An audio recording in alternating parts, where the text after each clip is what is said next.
Provérbios capítulo 19, tá? Eu marquei aqui alguns provérbios, versículo 17.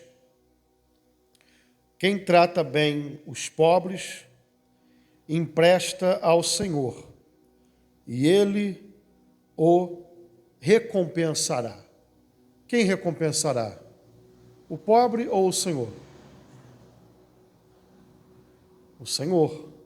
Então, a grande questão aqui é, quando formos ajudar alguém, ajudar sem se preocupar se a pessoa que está sendo ajudada, ela vai trazer algum tipo de benefício, se vai ter algo em troca.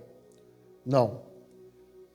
Quando nós ajudamos uma pessoa que está em necessidade, nós estamos emprestando ao Senhor.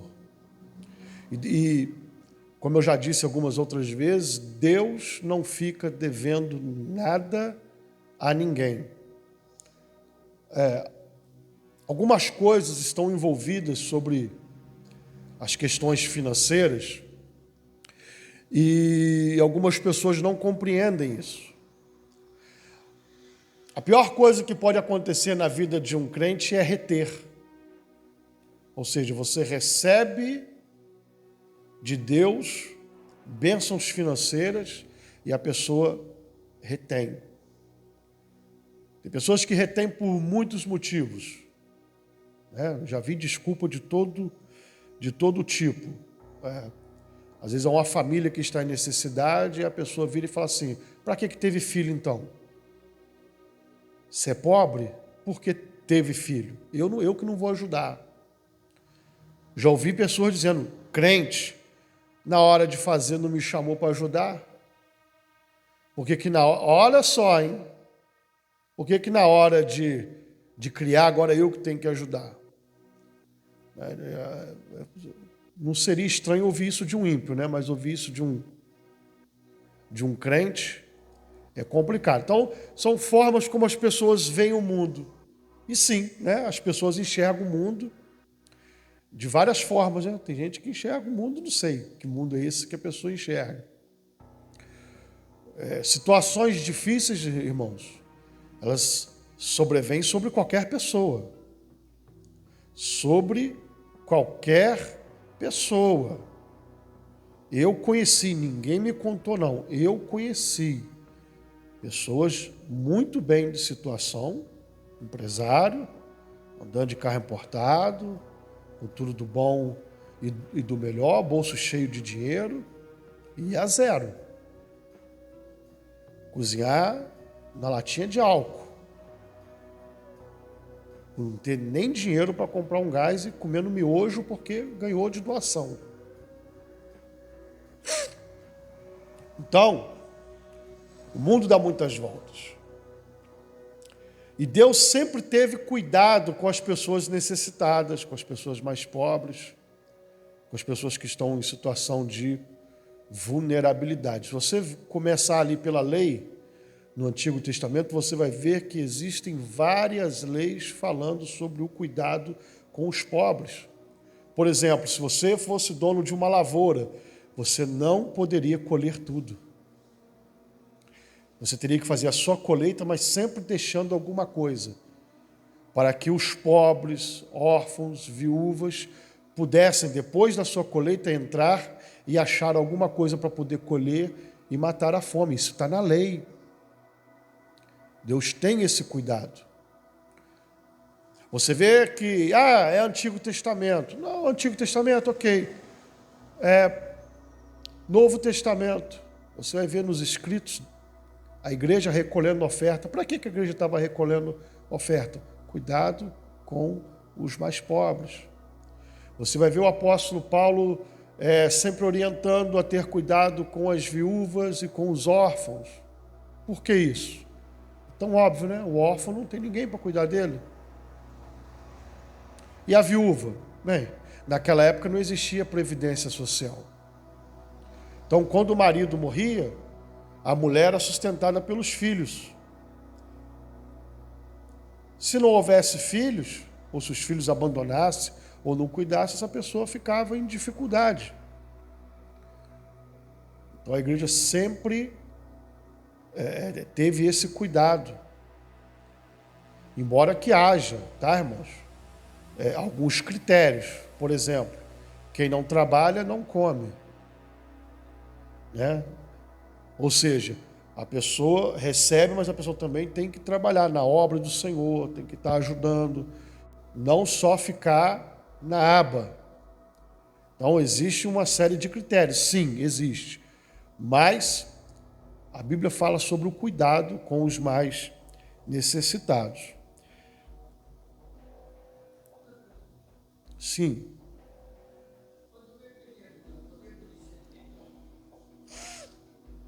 Se alguém pede ajuda, se o senhor pode dizer que não? Pode.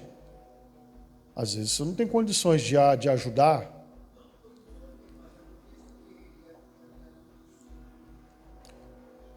Sim.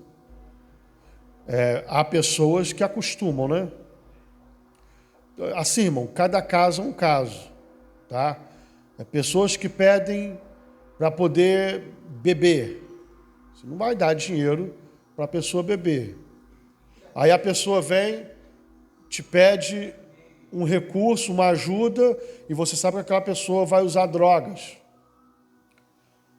Então, assim, cada caso é um caso. O caso aqui é aquele caso em que quando você empresta, você está devendo a Deus. Deus não está comprometido com o uso de droga, com o uso de bebida, nem com vagabundagem, safadeza, tá? Às vezes a pessoa não tem recurso, não tem dinheiro, a igreja vai lá e ajuda a pessoa, aí a pessoa se acomoda, não procura emprego, quando o serviço aparece não quer, fica dando desculpa. Não é esse o caso. Estou falando em caso de pessoas que são trabalhadores, pessoas, né, que correm atrás e de repente caem numa situação de vulnerabilidade. Imagina um pai de família que sustenta sozinho a casa. Aí ele adoece, não pode mais ir trabalhar. Fica, sei lá, 3 meses de cama. A comida não dura 3 meses em casa. Sim.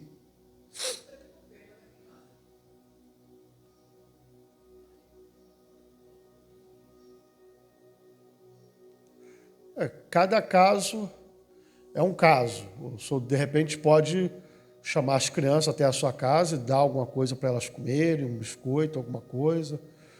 Ou direcionar uma ajuda específica para as crianças. Entendeu? Não dá dinheiro. Tipo assim, compra biscoito, compra um leite. E dá por causa das crianças, entendeu? Se der dinheiro e a pessoa tiver com vício, ele vai pegar o dinheiro e vai usar na bebida. Normalmente, na maioria das vezes, quando nós encontramos alguém numa situação assim, né, Cris? A gente doa alimento.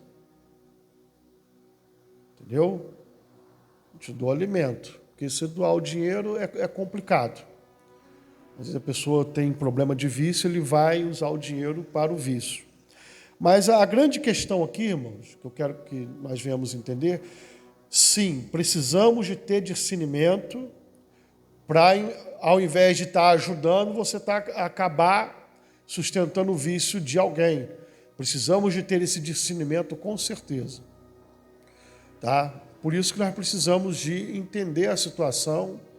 Cada caso é um caso. Tá? Aí lógico que você não vai ficar de assistencialismo. Você deu alguma coisa para a pessoa comer? Tenta ajudar ele a arrumar um emprego. Ora por ele, o serviço. Pô, tem um quintal lá para poder capinar. Vai ganhar um dinheiro, uma diária de trabalho. Entendeu? Aí a pessoa começa a dar desculpa.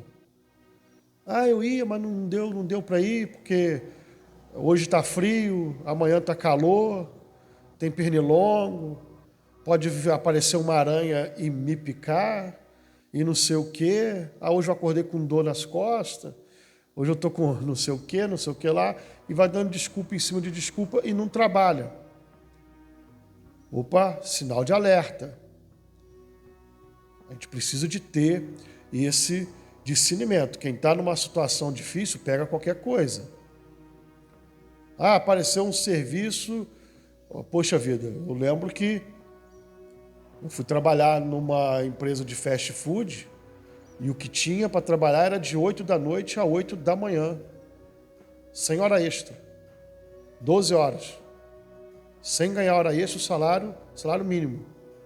Na época eu não tinha mais nada, não tinha outra opção. Eu peguei. Foi brabo, foi fácil não. Fiquei lá 6 meses. Sabe o que é isso? Trabalhar de 8 da noite a 8 da manhã todos os dias, sem hora extra? Não tinha outra coisa. Eu poderia muito bem falar assim, não, paga pouco, eu não vou, mas tinha uma criança pequena dentro de casa. O senhor está entendendo? Então, assim, quem é trabalhador, pega o que tem, mesmo que não seja condições boas. Isso eu aprendi com meu pai. Quem é trabalhador, pega o que tem. Ah, não pode melhorar? Pode. Vai botando o currículo, vai pedindo para alguém, né, te ajudar, mas não fique sem o trabalho. Só que tem pessoas que, não, trabalhar à noite eu não trabalho, eu não gosto, não sei o quê. Vai dando um monte de desculpa para ficar no ócio. A essas pessoas, nós precisamos de ter o entendimento e o discernimento que essas pessoas estão querendo se aproveitar. Estão querendo se aproveitar, tá? E assim, irmãos, quando nós ajudamos pessoas verdadeiramente necessitadas, no caso de pessoas mais pobres, é como se nós estivéssemos emprestando a Deus. E Deus não fica devendo nada para ninguém. Pode ter certeza. Quando nós abrimos a nossa mão para o Senhor, Deus abre a mão dele para nós. E uma das formas de nós abrirmos a mão para o Senhor é cuidar dos pobres, órfãos, viúvas, ou seja, pessoas que estão em necessidade. Tenha certeza que Deus vai abençoar a sua vida. Nós somos administradores.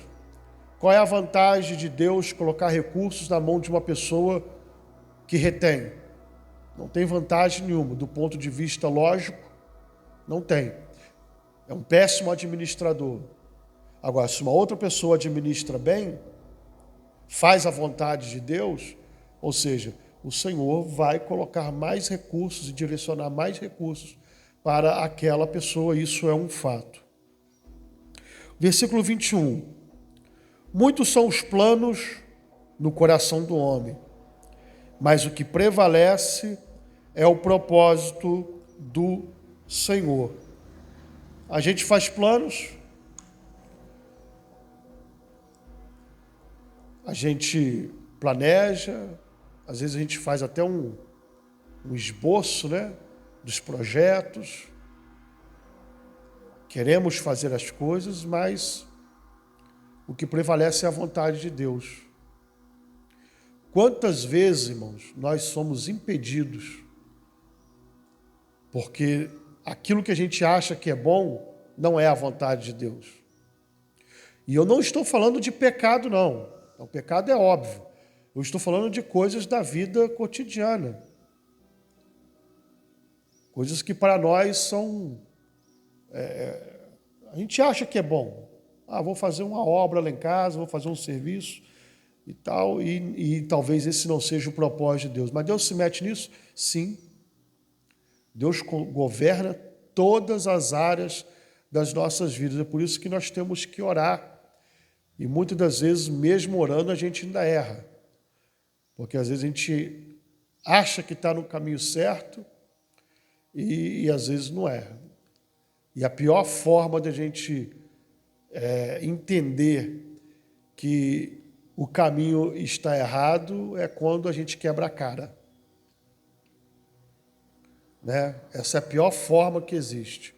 Mas Deus tem as suas formas de mostrar para nós que os planos do coração do homem podem ser muito, mas a vontade dele é o que prevalece. No final, sempre será a vontade do Senhor. Vocês veem pela cosmovisão bíblica as profecias que estão na Bíblia Sagrada, que já estão dizendo como será o fim das coisas. Sim, qualquer homem pode tentar mudar isso, não vai conseguir mudar, porque vai prevalecer. Nenhum tio, nenhuma letra das profecias cairá por terra. Tudo será cumprido.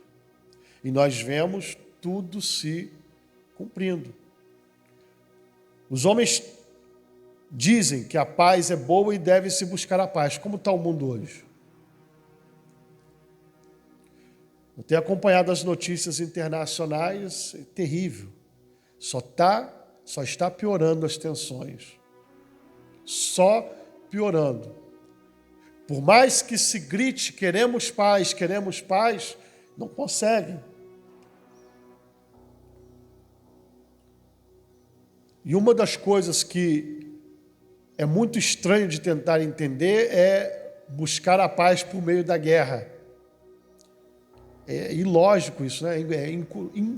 Não é ilógico, é incoerente. Buscam-se paz por meio da guerra.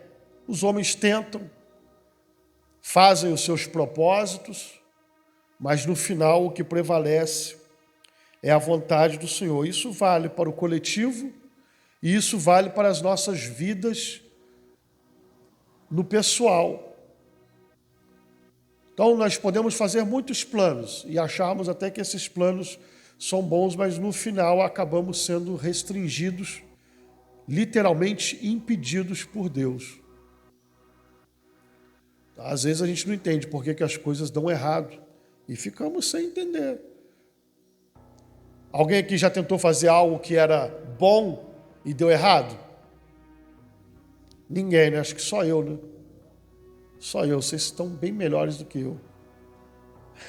Só eu já tentei fazer alguma coisa boa, às vezes, isso aqui vai ser bom, né? É um projeto legal e no final dá errado. O que prevalece no fim é a vontade de Deus. E a vontade de Deus, ela é boa, perfeita e agradável. É muito bom dizer isso quando está tudo bem. Soa lindo, né? Eu quero ver falar isso quando está tudo mal. Quando a gente perde um ente querido, dizer a vontade de Deus é boa, perfeita e agradável. No final de tudo, o que prevalece é o propósito de Deus, e vocês leram, nós vimos na primeira aula, que o Senhor não faz nada sem propósito.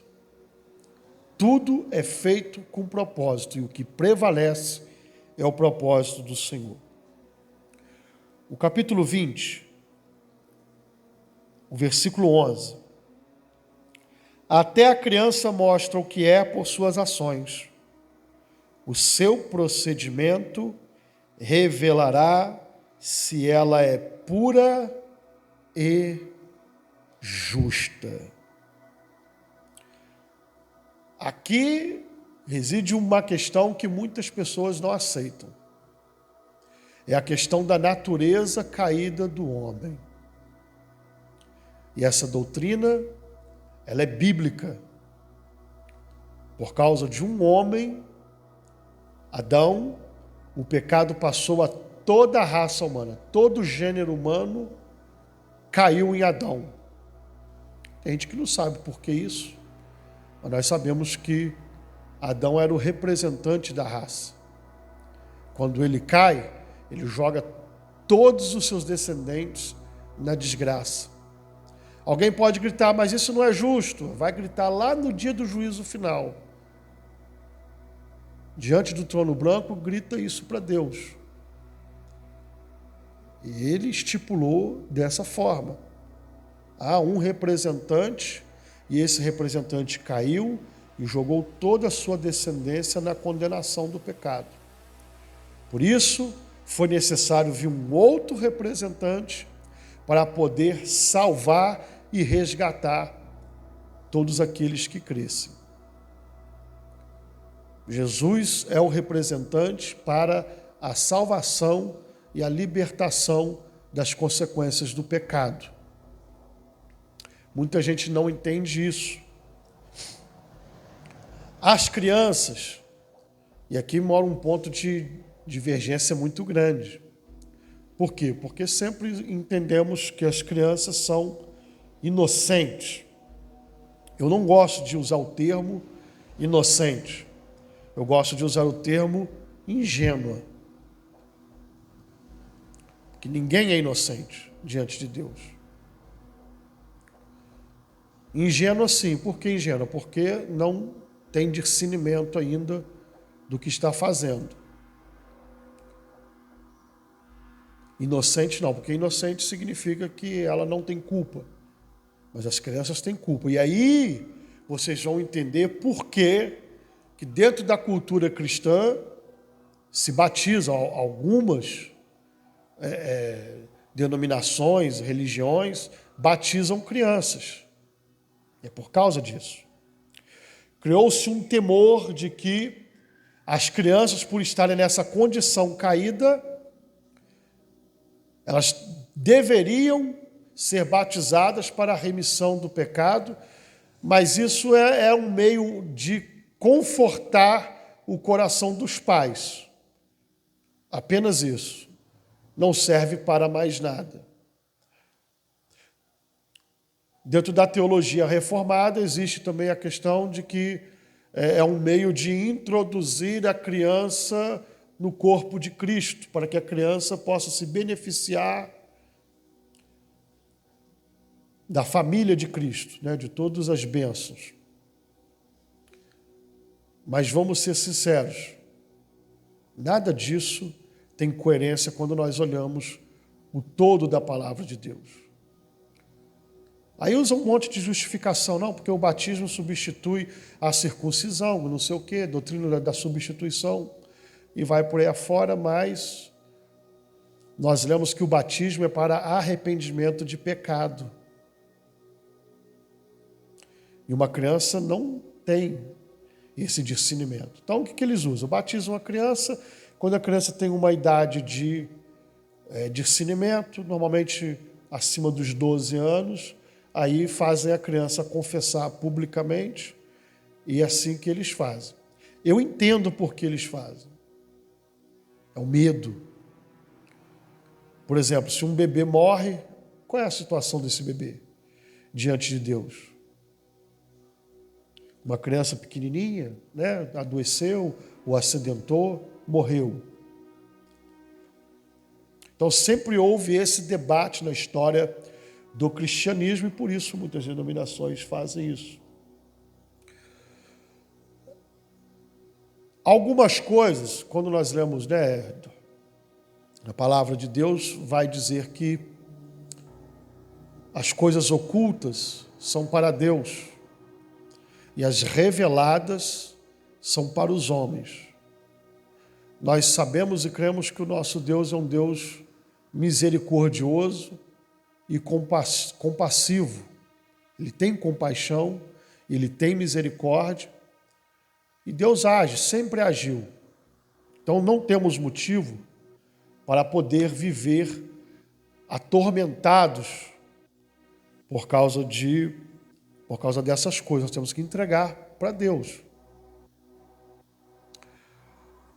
Aqui esse texto, ele vai dizer que a criança mostra o que é por suas ações. Até a criança, ou seja, os adultos mostram o que são por suas ações. Aí ele vai dizer, e essa é a comparação, a criança também mostra. O seu procedimento revelará se ela é pura e justa. Crianças são uma bênção, mas desde a tenra idade elas demonstram a natureza caída. Demonstram. Está tudo tranquilo, tem um brinquedinho no canto ali, ela não está nem aí para aquele brinquedo, está lá jogado, nem brinca mais. Mas se chegar uma outra criança e pegar aquele brinquedo, acabou. O que acontece? Na maioria das vezes, não estou falando que, mas na maioria das vezes acontece briga, ciúme, uma agride a outra. Na escola, quantas crianças brigam, se agridem, se xingam, Ou seja, desde a tenridade, elas já demonstram o que são. Natureza caída. Natureza caída. Não cabe a nós entender algumas coisas. Algumas coisas nós só vamos entender na glória. Tá? Mas sim, o pecado passou a todo o gênero humano, inclusive a criança. Algumas pessoas não aceitam isso, não toleram isso. Algumas pessoas dizem que Deus, se ele fizer isso, Deus não é justo. Aí vem tentar aferir a justiça de Deus com a justiça do homem, que é um trapo de imundície, né? Mas essa é a verdade, tá? A natureza humana, ela é caída. Mesmo nas crianças já se demonstra caída. O que nós precisamos atentar é para a misericórdia de Deus. A Bíblia vai dizer que nós devemos ensinar as crianças no caminho que elas devem andar. É muito simples. Cria a criança no caminho do Senhor e desde pequenininha ela já vai crescer nos caminhos do Senhor, vai ter fé. Ninguém tem fé como uma criança. E isso é fácil de explicar até psicologicamente, porque a criança tem dificuldade de diferenciar o que é concreto do que é abstrato. Isso está na psicologia. Então a criança crê mesmo, sem ressalvas. A minha filha Esté, ela ora, ela fala de Deus. Todo dia ela pergunta se tem igreja. Desde os 5 anos, os 4 ninhos, você entrava ali, já ajoelhava também, orava, Papai do Céu. No culto doméstico, ora também, junto, às vezes a gente ajuda, às vezes ora sozinho. Tem que ensinar no caminho, tá? Versículo 19. Quem vive contando casos não guarda segredo. Por isso, evite quem fala demais. Então isso aqui é um conselho. Quando a gente se deparar com uma pessoa que fala pelos cotovelos e fala muito, você vai perceber que essa pessoa fala, e no meio de tudo que ela fala, começa a falar da vida alheia. Evite. Evite, porque uma coisa que eu aprendi é o seguinte: se a pessoa fala mal de alguém para você, vai falar mal de você para outras pessoas. Tá? E essas pessoas não são dignas de você partilhar suas particularidades. Se você tem algum segredo, não conte para essa pessoa, porque aqui está dizendo que essa pessoa não guarda segredo. Então, até nisso nós temos que tomar cuidado com quem a gente conversa, com quem a gente se abre, porque às vezes a pessoa não consegue guardar, é dela, é da pessoa. Precisamos tomar cuidado. E o conselho é esse: evite quem fala demais. Tá? Esse evitar aqui não é que você vai virar a cara para a pessoa, não. Esse evitar aqui é você evitar ter problema, ou seja, contar suas particularidades para essa pessoa, fazer algum comentário que pode vir a comprometer. Tome cuidado. Tem um ditado popular que diz que quem fala demais dá bom dia a cavalo. Alguém discorda? Isso é a palavra de Deus, irmãos. A palavra de Deus, ela corta na gente. Ela corta.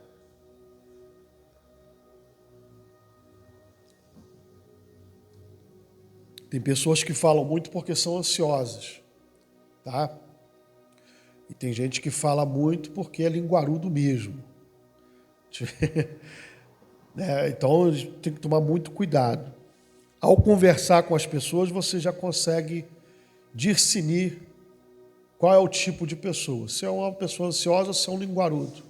O ansioso fala bastante, ele é bem comunicativo, ele é bem ativo. A gente que trabalha no comércio, A gente vê que isso é uma característica da maioria dos vendedores, é ser muito comunicativo. Então a pessoa se comunica muito, fala bem, tal. É diferente do que está dizendo aqui, é quando a pessoa está falando da vida alheia, está fazendo intriga, fofoca. Então a gente tem que tomar cuidado com essas pessoas. Capítulo 21, versículo 4.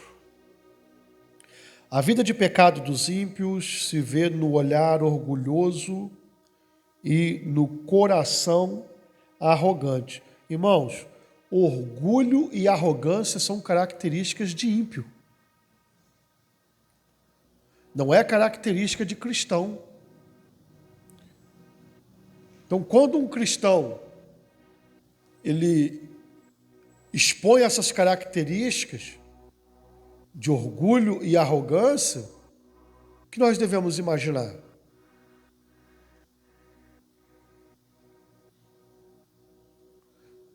Ele está se portando e se comportando como um ímpio. São características do ímpio, orgulho e arrogância. Então nós temos que tomar muito cuidado com os nossos procedimentos. E a Bíblia sempre vai falar sobre o autoexame. Analise, pois, o homem a si mesmo. É prática, né, dos seres humanos gostar de analisar o próximo, analisar a vida alheia. Mas a Bíblia tem uma palavra boa para isso. Por que reparas tu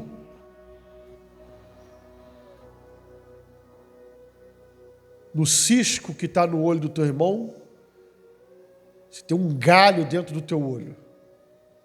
Estou parafraseando para vocês entenderem melhor os termos. Então tem um cisco no olho do teu irmão e o camarada com um galho de árvore cravado dentro do olho e ele está preocupado com o cisco do olho do irmão. E a Bíblia vai dizer o quê? Hipócrita. Hipócrita, olha primeiro para a tua vida.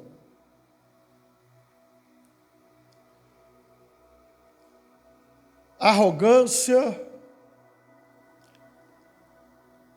e orgulho são sentimentos e práticas que não devem estar na vida de um cristão. Nós temos que nos avaliar, não é avaliar o próximo. Sabe por quê? A salvação é individual. Segundo, para poder corrigir alguém, tem que ter moral para isso.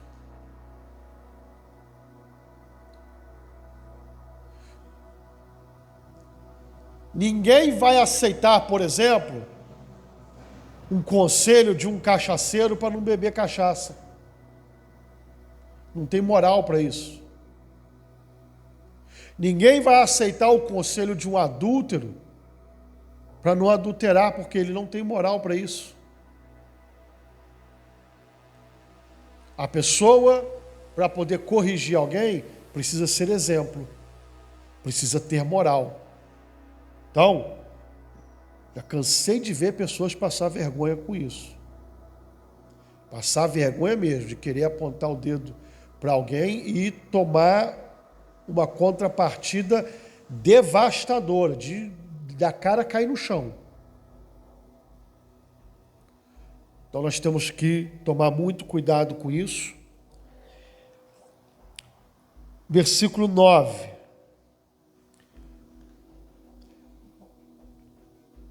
É o versículo 9 e o 19, tá? Melhor é viver num canto sobre o telhado do que repartir a casa com uma mulher briguenta. É praticamente o que a Bíblia está dizendo aqui, é o seguinte: é melhor você ser um mendigo, morar debaixo de uma telha de zinco em algum canto, do que morar dentro de uma casa com uma mulher briguenta. E o 19 completa: Melhor é viver no deserto do que com uma mulher briguenta e amargurada. Preste bem atenção aqui. Eu não inventei nada não, porque depois vão querer me bater, né? Tá rindo, né? Mas deixa eu falar uma coisa aqui para vocês. É complicado, irmãos. É muito complicado. Isso pode ter um princípio aqui, né? Esse princípio pode ser aplicado para o homem também. Tá? Porque às vezes o camarada é o Satanás. Não dá paz para a mulher. É melhor para a mulher ir morar no deserto do que morar com um camarada irado. 24 horas o camarada é irado, iracundo, briguento. Isso vale para o homem também. Tá? Em todos os casos, o princípio que está envolvido aqui, vocês veem que quando nós falamos de deserto, como a sugestão aqui, é uma sugestão do versículo 19. O que é o deserto? O deserto é um lugar de morte, é um lugar de escassez. Entendeu? É melhor ir morar no deserto, ou seja, é melhor você ir morar num lugar onde não tem nada, onde você vai passar privações, inclusive você pode até morrer, do que viver com uma pessoa irada, briguenta. Tem homens e mulheres que são assim, insuportáveis. E a Bíblia, vocês veem que muitos, milhares de anos, né? Muitos séculos atrás, já existia essa perspectiva. Já existia essa análise de que você dividir o teto com uma pessoa assim é inviável, é sofrimento. Tá?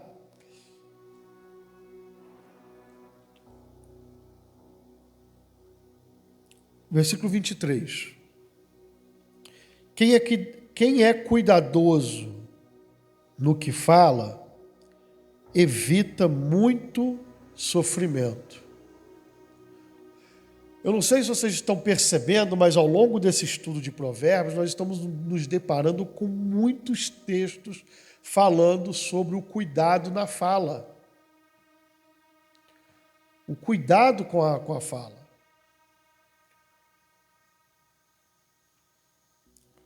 Se nós atentarmos para esse conselho aqui, nós vamos evitar muitos problemas sobre as nossas vidas. E sim, evita. Nem tudo que você vê é para você falar. Nem tudo que você ouve é para você falar.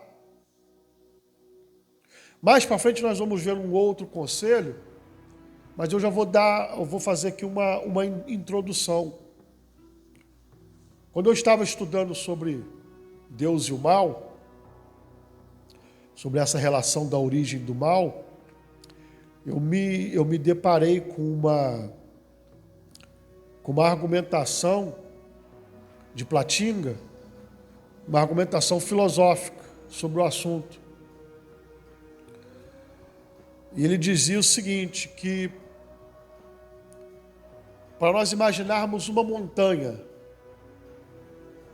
muito alta, e 2 alpinistas estão escalando a montanha, cada um de um lado, e eles não sabem de si. Não sabem. Um não sabe da existência do outro, que estão ali naquela mesma condição. Vem uma tempestade muito forte, muito grande, tempestade de neve, muito frio, e os 2 ficam presos. Os 2 pedem ajuda e alguém vai ajudar. Preste atenção no princípio abordado aqui. Só que a pessoa que vai socorrer só consegue salvar um dos 2. Só é possível salvar um dos 2. Os 2 pediram ajuda e só é possível salvar um. Aquele que foi salvo vai ficar grato, né? Mas aquele que não foi salvo vai pensar o quê? Me abandonaram aqui para morrer. São duas perspectivas de um assunto. E nenhum dos dois tem a perspectiva completa e verdadeira. Eles têm parte da perspectiva e a conclusão dos dois nunca será acertada. Nunca será correta. Por quê? Porque eles não conhecem o todo dos fatos. Este é um princípio. E aí, aonde que isso se aplica? Quando nós ficamos sabendo de algum assunto, ouvimos falar de alguma coisa, nós nunca vamos saber o todo. Sempre haverá outras perspectivas.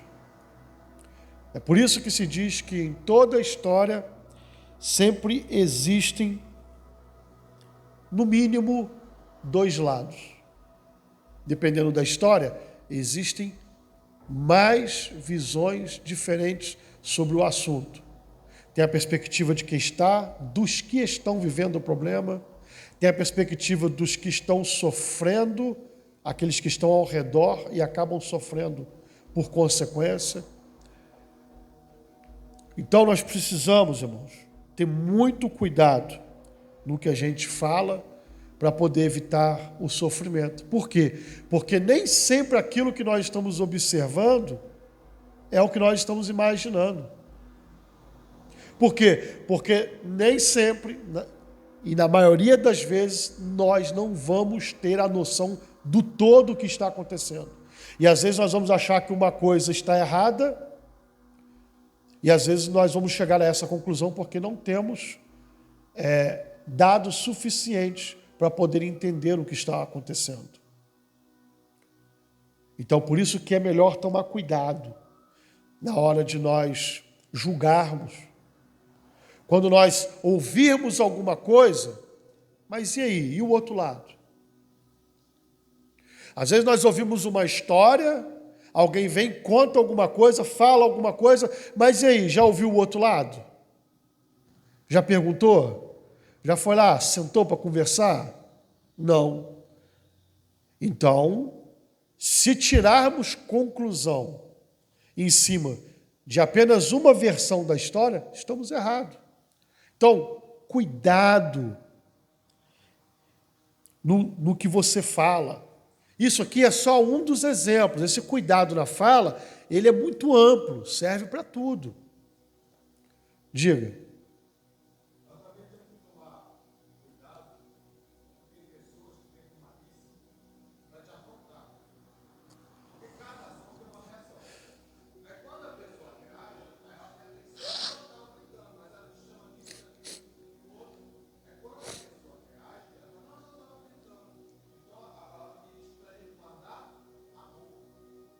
Correto?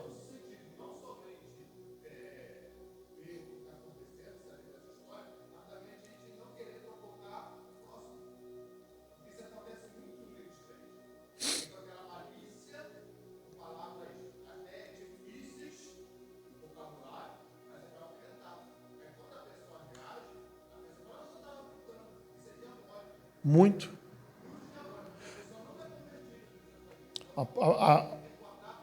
A pessoa que age dessa forma, ele precisa guardar a boca, guardar a língua, porque você não deve provocar ninguém. Isso não é de Deus. Quem faz isso é o diabo. Alfineta um aqui, alfineta outro ali, tenta jogar um contra o outro, isso é diabólico. Isso não é um ensinamento cristão. Quem procede dessa forma é Satanás. É o diabo. Ele é que age dessa forma. O que eu estou querendo mostrar para vocês em perspectiva, para nós tomarmos cuidado com a nossa fala, porque muitas vezes, em muitas circunstâncias, nós somos levados a tirar conclusão em cima daquilo que nós não sabemos. A gente só sabe de uma coisinha, e isso é do ser humano, já quer tirar uma conclusão em cima. Não. Tem muita coisa que a gente não sabe, que a gente precisa de conhecer antes de tirar uma conclusão precipitada. Lembrem da história da montanha. Para um que foi salvo, o Salvador dele é ótimo, é maravilhoso, atendeu o pedido, o chamado, maravilha. E por outro, fui abandonado aqui. Para o outro, quem não salvou ele é mau, é péssimo, é ruim, me deixou aqui para poder morrer. Fui abandonado. Mas nenhum deles tem a perspectiva do todo. E aí? Quem foi lá para poder salvar é mal porque não conseguiu salvar o outro, só deu para salvar um? Não. Era o que dava para fazer. Então nós temos 3 perspectivas aqui. A de quem precisa de salvar alguém e dos dois. Isso aqui, irmãos, é um princípio de que nós nunca sabemos de tudo. Antes de tirarmos conclusões precipitadas, nós precisamos de estar inteirados de tudo. É muito comum, por exemplo, num problema principalmente entre casais, de existe uma narrativa, ou parte da mulher ou parte do homem, o outro nunca presta. O outro é isso, o outro é aquilo, não sei o quê, parará, parará. E se você conversa só com essa pessoa, você vai imaginar o quê? Pô, o outro cônjuge é um monstro. Mas se você sentar com outro cônjuge para poder conversar, aí você começa a entender o todo. E aí, você falou isso para ela mesmo? Você fez isso? Aconteceu isso, assim, assim, assado, ela fez isso, isso, isso. Aí você vai entendendo o porquê das atitudes, o porquê das reações. Muitas vezes não justifica, mas explica. Saibamos, irmãos, que a reação das pessoas, na maioria das vezes, estão ligadas diretamente às nossas ações. Às vezes nós queremos que o outro muda, mas a mudança daquela pessoa depende da sua mudança. Aí fica aquele jogo de empurra, e por isso tantos casamentos acabam, tantas amizades acabam, tantos relacionamentos em todas as esferas vão por água abaixo, vai tudo pelo ralo. Porque faz parte do ser humano o apontar o dedo e falar assim, ele está errado, ele está isso, ele tem que melhorar, ele me trata mal, ele faz isso, e a pessoa não olha para si mesma e não entende que a pessoa é um demônio dentro de casa. A pessoa age como Satanás dentro do relacionamento. Quando eu digo Satanás, age como um adversário. Toda ação tem uma reação, isso é um princípio de uma lei natural, e ela se aplica a tudo. Ação, reação, ação, reação. Eu já tive a oportunidade de fazer aconselhamentos em que, supostamente, um cônjuge era um demônio. Era um demônio, mas com um pouco de conversa eu comecei a perceber que era um problema de ação e reação. Eu comecei a aconselhar a parte que estava se sentindo mais ofendida, mas na verdade era tão culpada quanto o outro. Você começa a fazer assim, assim, assado. Muda você primeiro. Começa a mudar. Mas foi bater e valer. Passou um tempo, nossa, ele está manso, está tranquilo. Não grita mais. Não sei o quê, está mudando. Ação e reação. Muitas vezes, na maioria das vezes, melhor dizendo, a ação do outro está condicionada à tua. Vocês conseguem entender isso? Às vezes nós queremos que a outra pessoa mude e nós não queremos mudar. E às vezes a outra pessoa nunca vai conseguir mudar se você não mudar, porque, como ele colocou ali, existe um provocador. E às vezes a pessoa está agindo com provocação e nem percebe. Por exemplo, uma mulher levanta a voz para um homem e o afronta dentro de casa. Ou vice-versa. Isso vai gerar o quê? Atrito, conflito, vai haver uma reação. Como é que faz, então? Uma coisa que eu aprendi, por exemplo, nisso. Se há uma discussão, essa discussão saiu do controle, saia. É difícil. Sai de perto. Vai para a rua, vai esfriar a cabeça. Quando estiver mais calmo, respirando, volte. Porque quando começa a se discutir muito, começa a falar muito, isso atinge a respiração. Quando você respira mal, você oxigena mal o teu cérebro, ou seja, você começa a ter dificuldade no raciocínio. Aí a pessoa pega e acaba fazendo uma ofensa que ele não faria se ele estivesse pensando direito. Mas como ele está raciocinando mal, ele pega, ofende, xinga, grita. Aí quando ele começa a respirar depois, que passa tudo, que ele começa a respirar melhor, ele vai ver que fez besteira. E é assim. Então, exaltou, começou a ter discussão, exaltou a voz, e fala de cá, fala de lá, um nem deixa o outro falar, começa a interromper o outro, sai, já deu ruim. Saia de perto, vai para a rua, vai descansar, vai esfriar a cabeça, depois volta. Isso serve para qualquer relacionamento, trabalho, casamento, qualquer coisa, relacionamento familiar.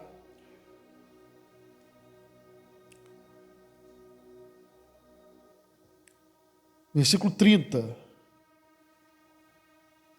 Não há sabedoria alguma, nem discernimento algum, nem plano algum que possa opor-se ao Senhor. Tem muita gente que não aceita isso.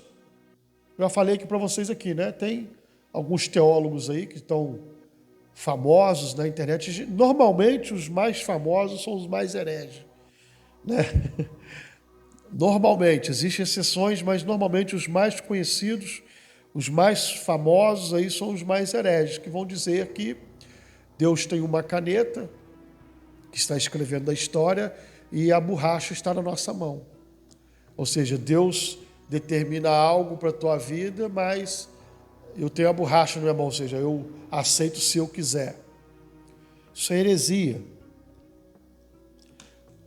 Não há sabedoria, nem discernimento algum, nem plano algum que possa opor-se ao Senhor. Quando Deus determina algo, está determinado.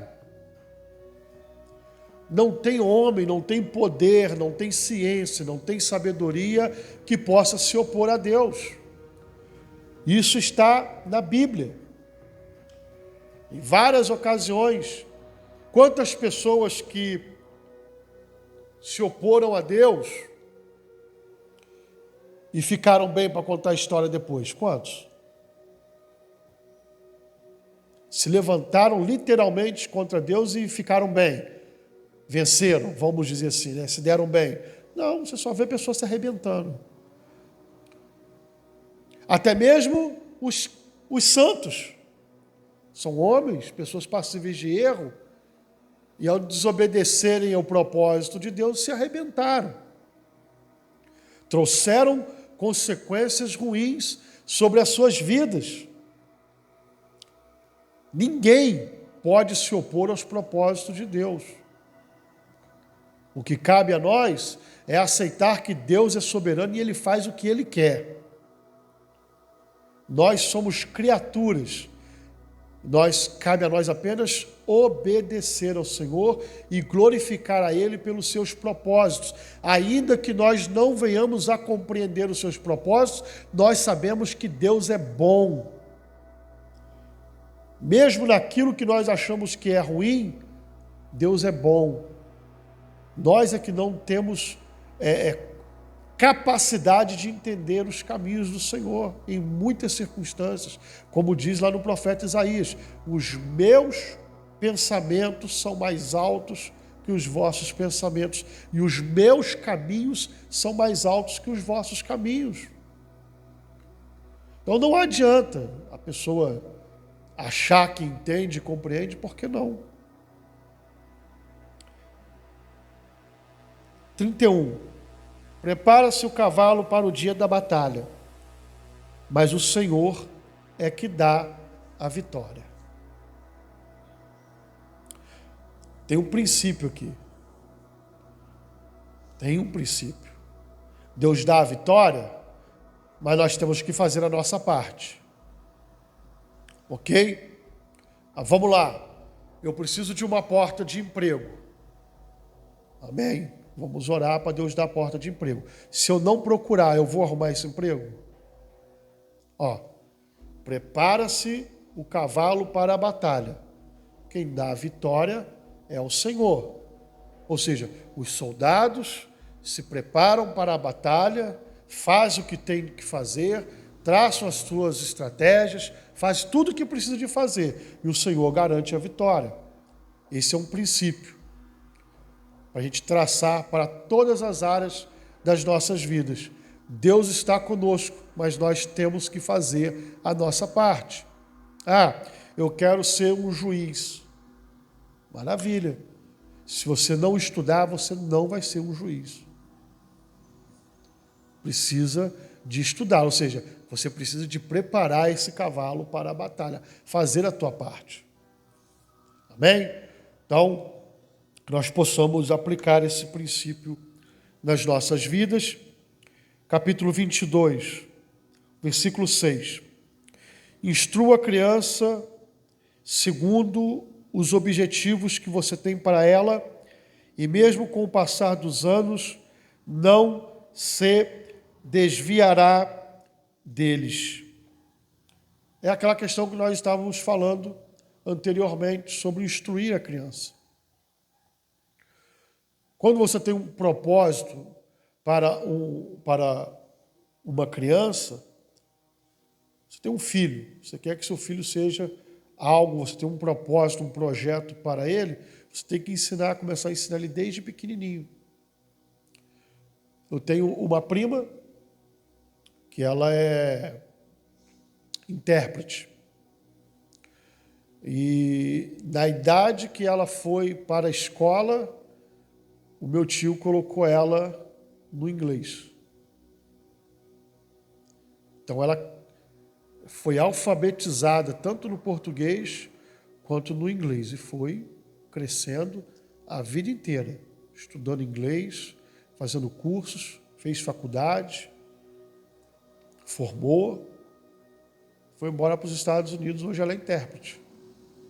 Então ela viaja, não só aos Estados Unidos, viaja até para outros países como intérprete e ganha bem, porque é intérprete de alto nível, não é intérprete, fiz um cursinho aí e sei falar, né? Sei o verbo to be, já acha que já sabe alguma coisa, não. Intérprete mesmo, para poder mediar aí reuniões importantes de empresas e tudo.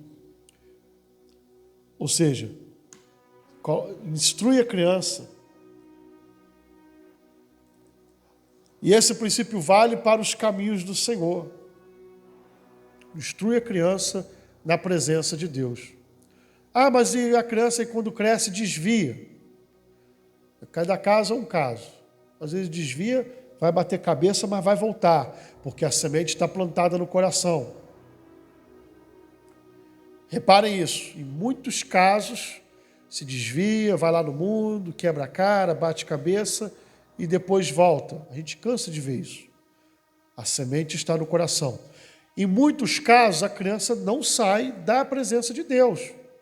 Conheço pessoas que são criados na igreja, namora, casa na igreja, continua firme e ali vira pastor, vira ministro de louvor e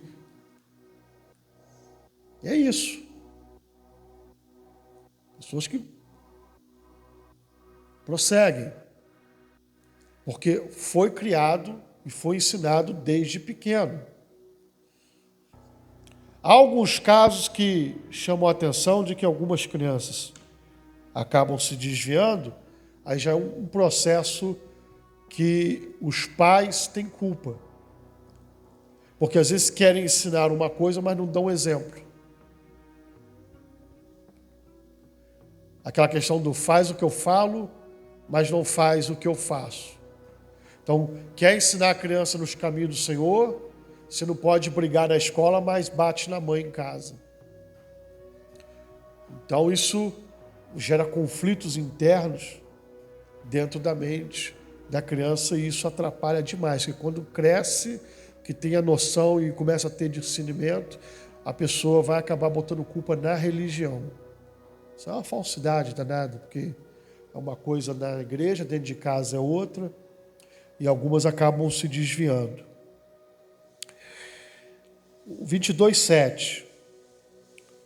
O rico domina sobre o pobre. Quem toma emprestado é escravo de quem empresta. Isso é uma verdade bíblica. Desde que existe o mundo, quando eu digo mundo aqui, é quando as civilizações começam a se organizar, o rico vai dominar sobre o pobre. E é assim até hoje. Sempre é assim. Sempre houve rico, sempre houve o pobre. Vocês imaginam se todos fossem ricos? Quem ia trabalhar? Eu digo fazer os serviços braçais, por exemplo. Ninguém ia querer trabalhar. Se todo mundo fosse patrão, todo mundo ia definhar e ia morrer de fome. Então, isso é, desde que o mundo é mundo, essa é uma verdade intrínseca. O rico domina sobre o pobre. Às vezes nós vemos aí algumas narrativas políticas, né, que falam contra o patrão, falam contra os empresários, mas vocês imaginem se não tivesse alguém para abrir uma empresa para gerar emprego.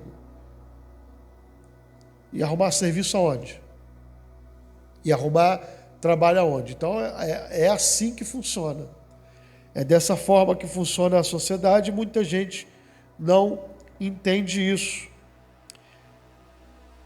Agora fala aqui também sobre quem toma emprestado é escravo de quem empresta. Bem, normalmente quem tem dinheiro para emprestar é rico. Normalmente. Nem todos os casos, mas normalmente quem empresta é rico. Um exemplo, o banco. Os bancos são ricos. Eles emprestam dinheiro. Você vai lá, toma um dinheiro emprestado e coloca uma casa como garantia. Você virou escravo do banco. Porque se você não pagar, eles te tomam a sua casa. Ou imóvel, seja lá o que for que você penhorar. Aí a pessoa vai lá, compra um carro todo feliz. E o carro está no leasing. Meu carro, não é seu carro não, é o carro do banco. Só vai ser teu quando tu pagar a última. Pessoa que pega dinheiro emprestado, ele fica nas mãos da pessoa que empresta. Hoje, isso, para nós, a gente enxerga de uma forma um pouco diferente, porque nós temos outros tipos de leis no nosso país. Mas aqui, o tornar-se escravo é literal.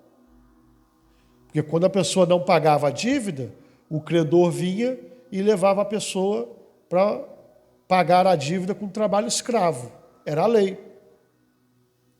A quanto que deve? É X. Isso aí é, 6 meses de trabalho. 1 ano, 2 anos. Vai ter que pagar. Então, tomar muito cuidado. A gente que vive pegando dinheiro emprestado, que principalmente quem trabalha com comércio, precisa de ter capital de giro, precisa de movimentação. E vou dizer uma coisa para vocês. É um sentimento realmente de escravidão. Tem que pegar o dinheiro emprestado e fica aquela coisa na cabeça. Quer ter paz? Não pegue dinheiro emprestado. Quem pega dinheiro emprestado vive sem paz.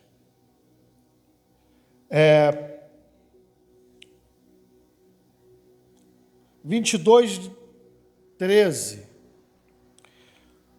O preguiçoso diz: há um leão lá fora, serei morto na rua. Isso aí, irmão, são aquelas pessoas que vivem dando desculpa para não trabalhar. Tem um leão lá fora. Não sai de casa.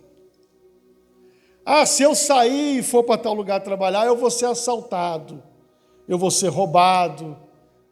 São desculpas que são dadas, são inúmeras as desculpas. Você já deve ter conhecido alguém que vive dando desculpa para não trabalhar. Eu já conheci várias pessoas assim. Várias. A desculpa para tudo. Ah, mas não vai dar certo. Ah, mas não vai dar. E que não sei o quê. Ah, o lugar lá é perigoso. Se eu passar lá, eu vou acabar sendo roubado. Mas e aí? Qual lugar que não é perigoso? Não é verdade? Então o preguiçoso ele vai dar várias desculpas. Vive dando desculpa para não trabalhar. Então, 22:13, o preguiçoso diz: há um leão lá fora. Serei morto na rua. E não sai para trabalhar e vive dando desculpa. Infelizmente, nós estamos, na sociedade que nós vivemos, a gente consegue perceber várias pessoas, né, que têm esse tipo de procedimento. Fica dando desculpa, vai enrolando e não trabalha. Não trabalha, também não vai ter nada na vida. No capítulo 23, versículo 13. Não evite disciplinar a criança. Se você a castigar com vara, ela não morrerá. Castigue a você mesmo com a vara, e assim a livrará da sepultura. Outro conselho para a criação de filhos. O tal do politicamente correto hoje vai dizer que isso aqui é retrógrado, né? Que isso aqui é antigo, que a Bíblia precisa ser atualizada. A Bíblia não manda espancar uma criança. Está falando para corrigir com a vara. Primeiro a Bíblia vai dizer o quê? Instrua, ensine. Ok? Aqui agora é uma outra situação. Uma criança, por exemplo, que está próximo da sepultura, ou seja, está cometendo atos e atitudes que pode até mesmo ceifar a sua vida. Aí você precisa de tomar uma atitude mais enérgica. E aqui é o castigo com vara, ou seja, bater na criança. Não é espancar. Tem gente que erra a medida, vai lá e arrebenta a criança. Aí isso é um crime. É a questão da correção. Você pode corrigir a criança de várias formas. Primeiro você conversa, chama atenção no diálogo. A criança insistiu, você agora castiga ela. O que a criança mais gosta? Ver televisão, celular, internet, brincar na rua com os amigos, jogar videogame, tira. Corta. Eu vi a Cris tirar o celular da Stephanie por 2 anos. Irmãos, foi 2 meses não. 2 anos sem celular para poder aprender a obedecer e respeitar. Agora ganhou um outro celular e já está avisada. Se der mole, vai ficar sem de novo.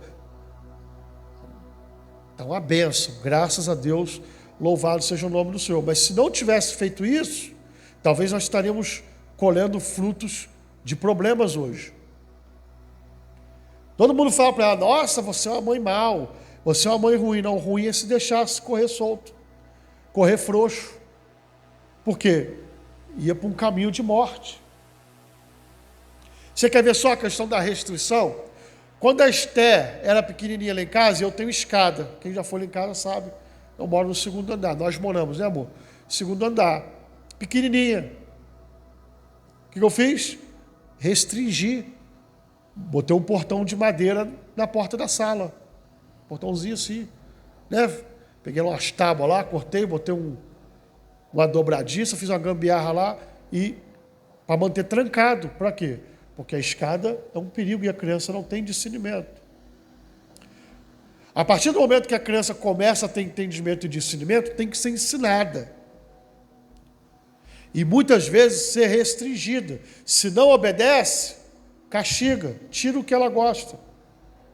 E último caso, continuou respondendo, fazendo malcriação e não quer obedecer, aí é o castigo junto com a vara.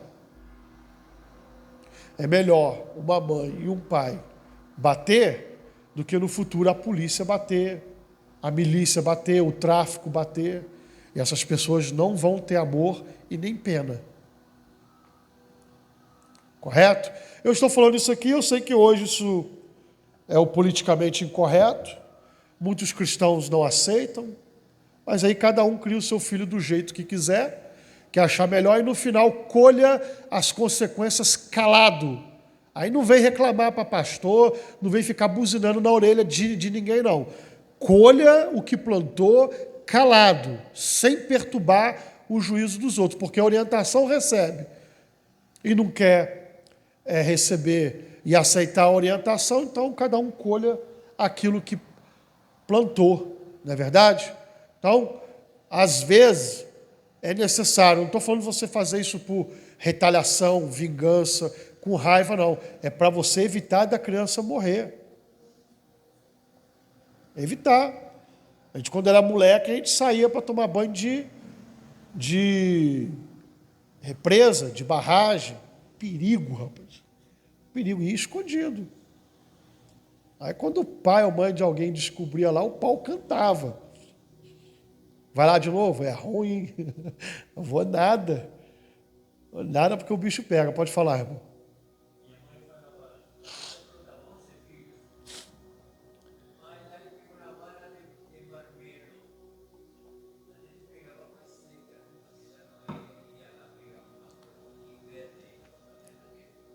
Eu lembro que na nossa época era aquela varinha fina de goiabeira. Aquilo não quebrava de jeito nenhum, cara. Aquilo verga que é uma beleza. Mas, gente, se os pais não dão limite para os filhos vão desencaminhar. Quem mora no interior ocorre menos essas situações, mas quem mora em cidades grandes, principalmente em lugares onde tem dominância de criminalidade, essas coisas, é muito difícil. Porque a criança, por exemplo, meninas, estão passando na rua com 12 anos, os caras já estão dando em cima. Mas por quê? Porque são aliciadas. Isso não é o procedimento normal de nenhuma criança em lugar nenhum do mundo. Isso aí é o contexto que ela está inserida. Né? As amigas falando, são pessoas em cima aliciando. Os garotos, a mesma coisa. O garoto de 12, 13 anos sendo aliciado, por exemplo, para o crime. Então, os pais precisam de tomar muito cuidado mesmo. Lá em casa, as meninas não saem na rua. Quando sai com a gente, acompanhado. Na rua, vou ali na esquina para brincar com as coleguinhas, não vai. Não vai. Eu sei o que os outros pais estão colhendo. Não vou. Se alguma coleguinha quiser ir lá em casa, a gente permite que vá. E a gente está ali monitorando. Já aconteceu de crianças, né, de vizinhos, ou de conhecidos, ou até parentes, ir em casa e na hora da brincadeira a gente vê que a criança tem uma malícia diferente. Entendeu? Não, essa criança não vai brincar com a minha filha mais, porque não vai. Não vou. Alguém pode falar, mas você está errado. Deixa. Eu vou criar meus filhos no caminho do Senhor, com as minhas orientações, com os nossos exemplos que nós damos dentro de casa, e não vou deixar no mundo. Eu não vou. As meninas que ficam no mundo lá, tudo engravidando com 14, 15 anos. Vai lá, deixa tua filha no meio. No meio, os garotos estão lá, vão para o campo jogar bola, e assim, enquanto uns estão jogando bola, os que estão na beirada estão fumando maconha. Vai lá, bota teu filho para poder brincar lá. Não quer dizer que ele vá, mas a chance de se corromper é imensa. é imensa. Vale correr o risco? Não vale. Então tem que ter muita conversa, diálogo, para poder evitar, né? E eu já vou encerrar. Vou só terminar aqui o versículo 23, versículo 26. Eu vou terminar o capítulo 23 e o restante fica para a última aula, tá? Vamos lá. Meu filho, dê ouvido... Não, perdão. Meu filho, dê-me o seu coração, mantenha os seus olhos em seus caminhos, pois a prostituta é uma cova profunda, e a mulher pervertida é um poço estreito. Como assaltante, ela fica de tocaia e multiplica entre os homens os infiéis. Está falando de prostituição.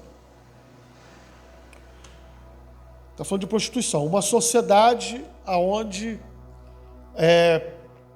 o adultério era punido com a pena máxima, com a pena capital. Então, quando ele diz que a pessoa que se envereda pelo adultério é um caminho de morte, literalmente é um caminho de morte, porque a cultura e a lei aqui punia com a morte, o apedrejamento até a morte. Nós conseguimos tirar daqui princípios que são válidos para nós hoje.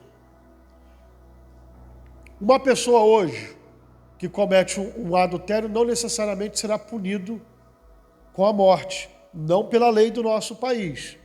Mas, por exemplo, pode vir um marido traído ou uma mulher traída e cometer um crime passional, um ato de vingança e matar.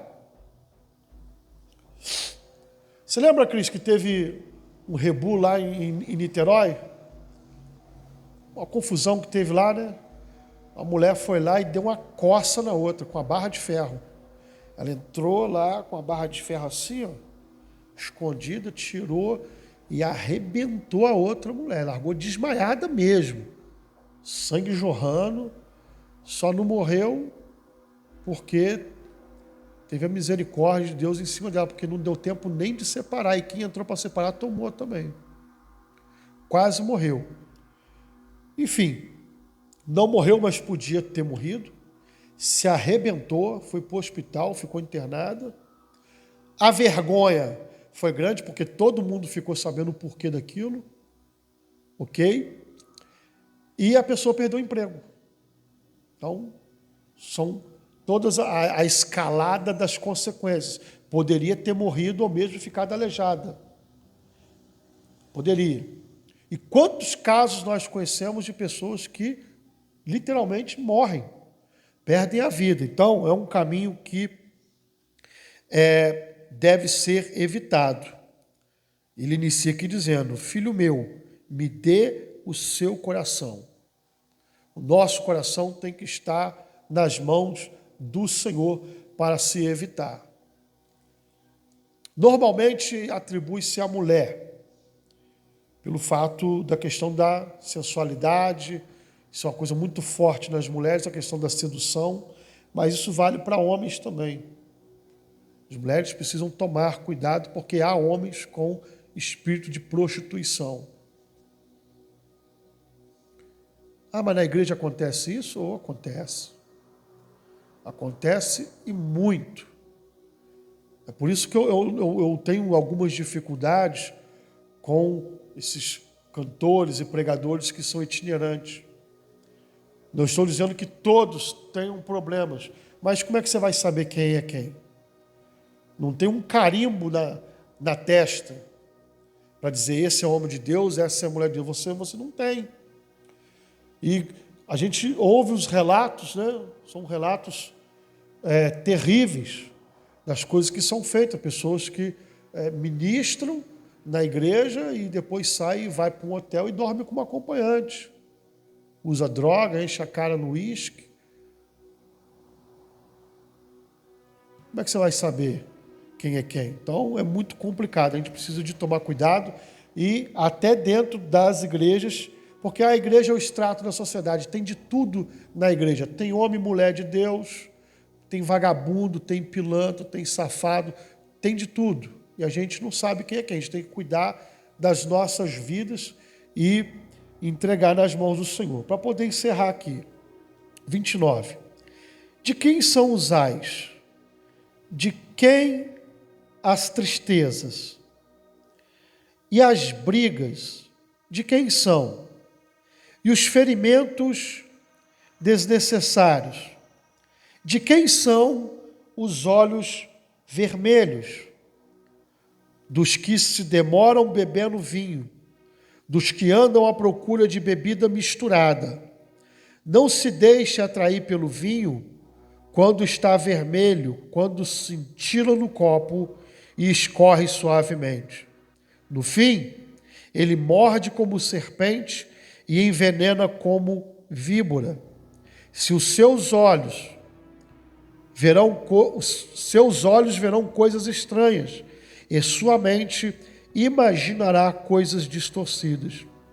Você será como quem dorme no meio do mar, como quem se deita no alto das cordas do mastro, e dirá: espancaram-me, mas eu nada senti. Bateram em mim, mas nem percebi. Quando acordarei para que possa beber mais uma vez? Isso aqui, irmãos, é uma narrativa, né, bíblica demonstrando o alcoolismo. Tá?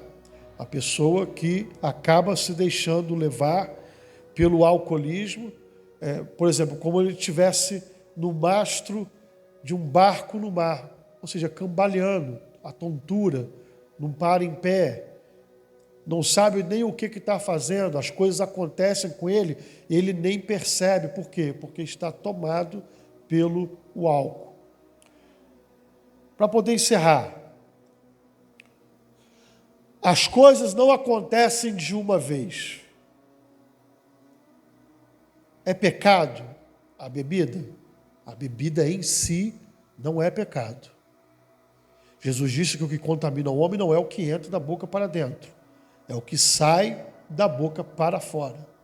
A Bíblia condena os excessos. Por exemplo, os alcoólatras não entrarão no reino de Deus. Por quê? Porque estão tomados pelo vício. E todo vício é pecado. Por quê? Porque domina a pessoa. O problema é o quê? A pessoa começa com um copo, uma taça. Depois toma 2. Depois toma 3. Quando vê, foi a garrafa. Quando vê, está bebendo todos os dias. Quando vê, já se perdeu no alcoolismo. Pessoas que têm problema com ansiedade, depressão, essas pessoas não devem nem tentar experimentar. Por quê? Porque, na maioria das vezes, essas pessoas vão procurar válvulas de escape. Vão procurar válvulas de escape. Muitas vezes encontram nas drogas, nos entorpecentes, nas bebidas. Então deve-se evitar. Se existe um perigo, por que se submeter a ele? Se existe um perigo da pessoa se viciar, por que vai tentar trilhar por esse caminho? É melhor o quê? Cortar a mão e arrancar fora e entrar no reino de Deus maneta, pegar o olho, arrancar fora e entrar no reino de Deus caolho, do que ser lançado de corpo inteiro no inferno. Vocês conseguem entender isso?